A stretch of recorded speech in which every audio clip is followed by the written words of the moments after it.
This is now the international symbol for shearling all the way down to the toe. Quality control, okay? This is happening. I can't believe I'm about to say this, but it has been a few years since I've talked about shoes on the channel, which I think is a travesty because footwear is like the backbone and the spice of any closet. Yes, it can be those two very contradictory things at once. That is how much I love footwear and how much I think it is crucial to a solid closet that we love to wear all the time. So today I'm going to talk about how to find really good late fall and winter boots. I've done this by looking at the most worn boots and shoes in my closet for this time of year and the elements of style that I think rank highest on what makes a really good fall winter shoe or boot in my case. As always, I'm going to look at these shoes from the perspective of elements of style, things like how these shoes affect the proportions and the volume and the silhouettes in my closet, and also in terms of the colors that I chose and why. I really like looking at my closet, including accessories, from this lens of elements of style because it allows me to decouple fashion and style from consumption. So I really see these clothes more as ways just to express myself. And that stops me from, I mean, not always, let's be honest, but it does help curb that need to constantly add new things in my closet. Before we jump in, quick little reminder, tickets are on sale for my live virtual Shop Your Closet event. We're gonna do a holiday fun theme. I've got two wonderful guests for you this season. We shop their closets live and in real time, so you get a better understanding of how to apply this knowledge of elements of style to a body that's different than mine, to a closet that's different than mine. It's a lot of fun. I'll leave more details and the tickets down below in the description box. Okay, let's jump on it. One of the first elements is the vibe of the shoe. So what sort of energy is the shoe giving off? Will it provide a little bit of tension in terms of what is mostly in my closet when I'm putting my daily outfits together? So in my closet, the general vibe is classic, undone, and minimal. So a lot of my looks feel very simple. All that to say, my outfit uniform is usually pretty simple. So I do look to footwear to add an element of interest. Usually in the fall winter season, it's a little bit of edge, something that feels a little bit rougher and very utilitarian. I try to use that utilitarianness or that utilitarian vibe to inform a little bit of edge into my looks. So I already go into this season and looking at footwear from the fall, knowing that my priority is going to be comfort, pragmatism, being waterproof, and I kind of build my looks around that. So the first pair of shoes that I wear the most in the fall is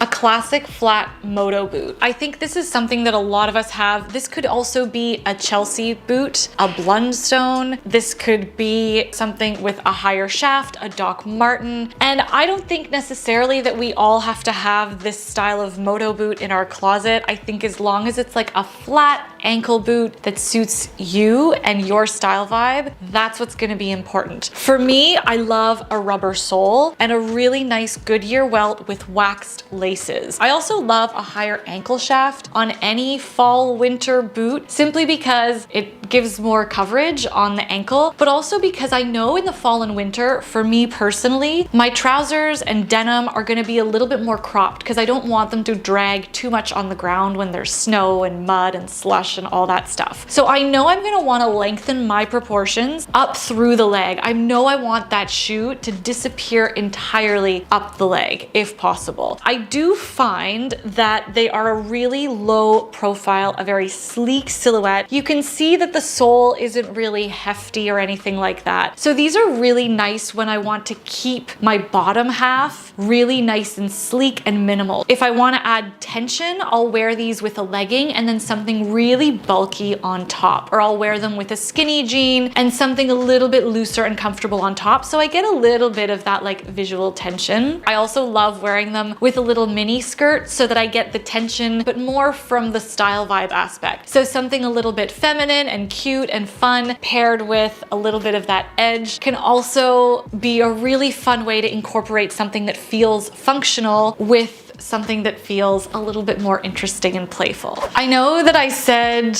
I would be examining which shoes I wear the most to inform a lot of this video, but I have a new pair that I have to introduce you to because I've been contemplating a pair like this for the past few seasons. And here they are. They've only got a few weeks wear on them, but I've worn them almost every day exclusively since I purchased them. One of the biggest elements that I want to point out here, especially when it comes to footwear that we feel has to play a pretty solid function and has to hit high on the priority list of like functionality, is the color. So I already have the black pair, which is nice and sleek, very classic, but this gunmetal silver, it's what I consider a very interesting and unexpected kind of neutral. I love to find footwear in a neutral color. These could have even been a snake print if you want to go a little bit bolder and you want a neutral but in an interesting shape. So this is where I feel like the combination of the gunmetal metallic works with the function. It kind of gives it a little bit of interest. It gives all of my outfits and all of my denim a little bit of that texture play. Now when it comes to the proportions, what I especially like about these is, as I already mentioned, it's got the high ankle shaft, which I love so that I can wear it underneath those shorter hemlines, but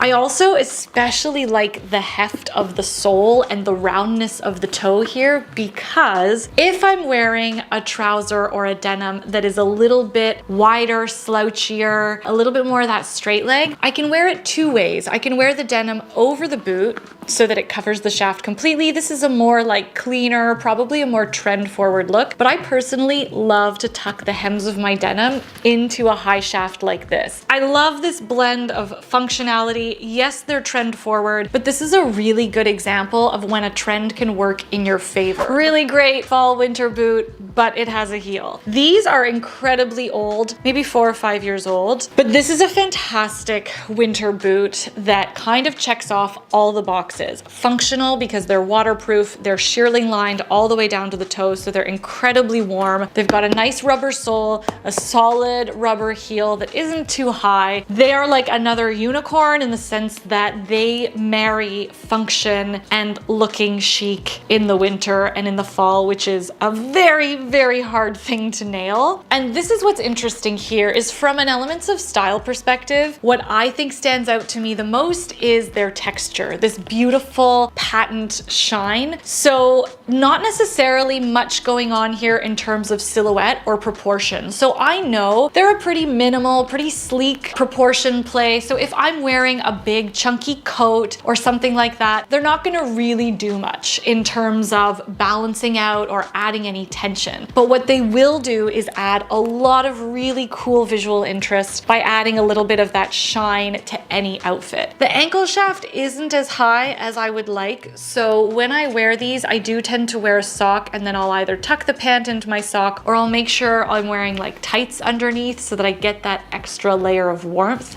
Okay, so here is my pretty solid winter boot. This is another instance where I used that heavy lug sole trend in my favor. I do think a really heavy lug sole, it just makes sense for winter. I've had these heavier soles in a more functional outdoor play winter boot. Hang on, let me show you just because. This is what I used to wear, and I would still wear this. If it's a full-on snowstorm outside, I'm wearing these, okay? I'm not caring about looking cute. I'm literally caring about not losing any toes to frostbite. So this is what's happening on those crazy days, or on the days where I know I have to walk a lot or take a bus or whatever. If you are going to go for a boot that, you know, you kind of want to walk the line but also be able to walk in a snowstorm, this has been my best compromise. I found these last year. These are Amphibio, another really great Canadian company. These are actually made in Canada. We've got the shearling all the way down to the toe and all the way on the sole as well. They're waterproof. I specifically chose these in not black because I knew the visual weight of such a strong sole, again, a round toe. These are already very heavy. A black boot in this style, that's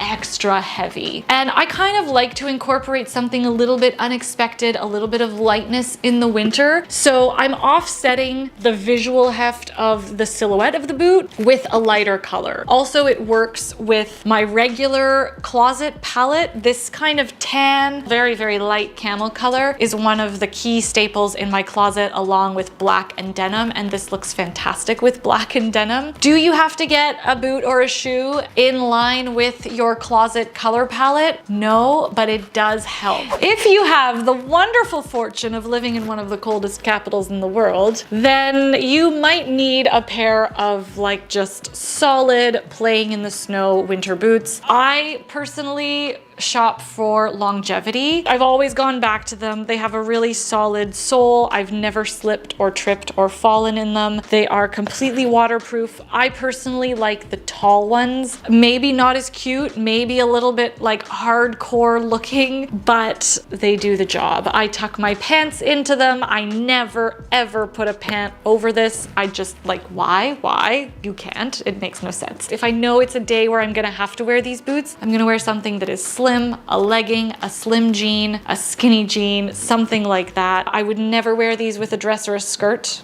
The question I get asked all the time, what do you do when you want to be fancy? What do you do? You know what, my friends? I am often at a loss for this, but I have two boots for you in this scenario, and I want to make it very clear that if you're going to a very fancy event where there's like a gala and there's going to be a coat check, or if it's a house party and you can swap and put a different pair of shoes on, these are not the occasions that I am referencing. I'm talking about when you are like going out for dinner with friends, or if you're going on a date or something like that, and you're not going to have the opportunity to change your shoes once you get from house to venue. So the two boots that I rely on the most in the winter, the over-the-knee suede boot. It's got a heel, not necessarily super significant. They are secondhand, and I've had them for about 8 or 9 years. I've had the rubber added to the bottom and like redone several times. I've had the heels reinforced several times because once or twice they snapped while I was running through a snowbank, I kid you not. So these boots have been through a lot. What I would look for in a dressy boot like this is a heel that is not a stiletto, so something with a little bit of heft to it, like a block heel, or just something with a little bit more solidity than a stiletto. I would also look for a heel that isn't too high. The reason why I love the over-the-knee aspect for this time of year is that it keeps you so warm. It's like wearing another pair of pants. Why would you not want to wear 2 pairs of pants in the winter when you need to stay warm? So these go all the way up to the thighs. I'll wear them with tights or over a skinny jean or over a legging, and they were out of style for quite a while, but I wore them anyway because I just thought they really married the practicality of keeping me nice and warm and toasty with not being able to handle public transpo in the winter, but definitely able to handle a quick jaunt on a snow-infested sidewalk, you know? And finally, a classic knee-high. These boots are exceptionally expensive. I saved up for like 3 to 4 years in order to purchase them. I love these boots so much. They are exceptionally comfortable. They feel like butter. There was no break-in process. I love the silhouette on the leg. What I specifically like about this pair, yes, I bought them in black, a predictable color. They're a matte leather, predictable texture, but I just think the silhouette is so clean and classic, and the heel is so solid and hefty that I can walk for hours in these. I would not put these through the snow. This is definitely a car venue situation. But from a silhouette and proportion perspective, these boots really do add a lot of harmony and just visual balance to a winter look. They're not super tight, and they're also not super oversized. So that is what I have for you today. I hope you enjoyed today's video. Let me know if you liked it. Give it a thumbs up. Hit subscribe as well if you're feeling generous or if you learned something new, and if you want to catch a slow fashion video again this time next week. Don't forget, I've got tickets to my live Shop Your Closet event. All of the details are in the description box below. Thank you so much for watching. As always, thank you for being here. Have a wonderful rest of your day, wonderful rest of your week, afternoon, wherever you're at, and I will see you in the next slow fashion video. Ciao.